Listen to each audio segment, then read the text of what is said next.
ஒரு இடம் வாங்கினேன். இடம் வாங்கி வீடு ஒரு பழைய வீட்டோட வாங்கினேன். அந்த வீட்டை வந்து ரெனோவேஷன் பண்ணிவிட்டு அங்கே போயிடலாம் அப்படின்ற ஒரு ஐடியாவில் நான் மூவ் ரெடி பண்ணிகிட்டு இருக்கேன். எங்கள் அம்மாவும் ஒய்ஃபும் வெள்ளிக்கிழமைனா அந்த வீட்டுக்கு போயிட்டு விளக்கு ஏற்றுவாங்க. ஆல்மோஸ்ட் அந்த வீடு செட் ஆகிடுச்சு, தான் போக போகிறோம் அப்படின்ட்டு. ஆரியா கதை கேட்டு முடிச்சுட்டு எங்கடா இருக்க அப்படின்னு சொன்னால், மச்சான் அந்த மாதிரி நான் இந்த ஒரு இடம் வாங்கியிருக்கேன்டா, அங்கே ஒரு வீடு இருக்குது, அது ரெனோவேஷன் பண்ணிட்டு இருக்கேன். சரி அங்கே நான் வந்துடுறேன் அப்படின்ட்டு அங்கே வந்தோம். வந்து மச்சான் படம் சூப்பராக இருக்குது, கதை நல்லா நம்ம பண்ணிடலாம், எவ்வளோ செலவுனாலும் பிரச்சனை இல்லை, செம்மையாக பண்ணிடலாம். சரி ஓகே, இது என்னடா இதான் மச்சான் வீடு நான் சொன்னேன்னா பார்த்துட்டு இல்லை, என்னடா வீடு நல்லாவே இல்லையா மச்சான், அவன் உள்ளெல்லாம் போய் பார்த்துட்டுல மச்சான் இந்த வீட்டை இடிச்சிரு அப்படின்ட்டான்.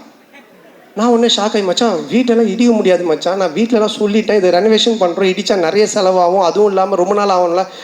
கம்னு நீ ஏதாவது ஒன்று இப்படி தான் பண்ணு வேடா கூடமா, அதுக்கப்புறமா வந்துட்டு இது சரியில்லை அது சரியில்லைன்னு சொல்லிட்டு இருப்பேன் அப்படின்னு சொல்லிட்டு என்ன பண்ணிட்டான்னா, வீட்டை இடிக்க சொல்லி உடனே அவங்க ஃப்ரெண்டுக்கு ஃபோன் பண்ணி இது மாதிரி மச்சான் சந்தான வீடு தான் அட்ரஸ் நான் உனக்கு அனுப்புகிறேன், நீ இந்த வீட்டை வந்து இடித்து ஃபுல்லாக டெமாலிஷ் பண்ணிட்டேன்னு.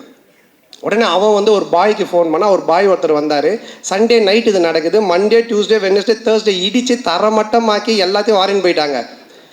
வெள்ளிக்கிழமைனா எங்கள் அம்மா ஒய்ஃபும் போய் விளக்கு ஏற்றுவாங்கல்ல, அவங்க வெள்ளிக்கிழமை போயிருக்காங்க. நான் சொல்லலை ஏன்னா திட்டுவாங்க அப்படின்ட்டு. எங்கள் அம்மா போயிட்டு வீட்டை காணும்னு சொல்லி தேடிக்கிட்டே இருக்கிறாங்க. இந்த தெருவு போயிருக்காங்க, அந்த தெருவு போயிருக்கிறாங்க. அதுக்கப்புறம் எனக்கு ஃபோன் அடிக்கிறாங்க, ராஜா நம்ம வீட்டை காணும்பா அப்படின்ட்டு. நான் எப்படா சொல்கிறதுன்னே எனக்கு தெரியல. அதுக்கப்புறம் கொஞ்சம் வீட்டுக்கு வரமா நான் சொல்கிற மாட்டேன், வீட்டை காணுண்டாரு. இல்லைம்மா நான் வந்து சொல்கிறேம்மான்ட்டு. அம்மா இல்லைம்மா ஆரியா வந்தான் அன்றைக்கி, பார்த்துட்டு வீட்டை இடிச்சிரு, புதுசாக காட்டலாம் நல்லா வரும், நான் சொன்னால் கரெக்டாக இருக்குமா அப்படின்னேன்.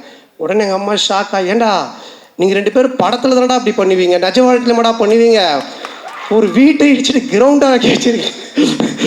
ஸோ இந்த லெவல் நாங்கள் 2 பேரும் ஃப்ரெண்ட்ஷிப்பு.